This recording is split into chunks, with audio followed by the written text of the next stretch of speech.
Villalba había jugado un gran partido ante el Santos. Recién Sergio le sacaba el primero de la noche y ahora sacó la bomba nuevamente el Tito Villalba. Libertad 1, Guaraní 0, el Tito Villalba, 23 minutos del primer tiempo.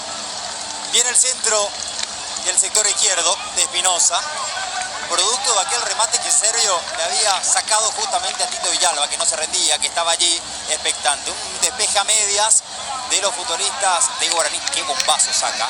Le agarra muy bien a esa pelota y también se va bien direccionado, porque Sergio se estira todo lo que puede, pero no había forma de contener este remate del Tito Villalba, que lo festeja así, con mucha rabia, con mucha alegría, una mezcla de sentimientos. Lo cierto y concreto, con el bombazo de Villalba se pone al frente Libertad, que golpea la toldería.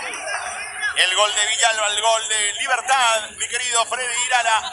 Héctor Daniel Villalba, 27 años, 37 partidos en el fútbol paraguayo, octavo gol con la camiseta de Libertad, el quinto en el año, el primero en el torneo clausura.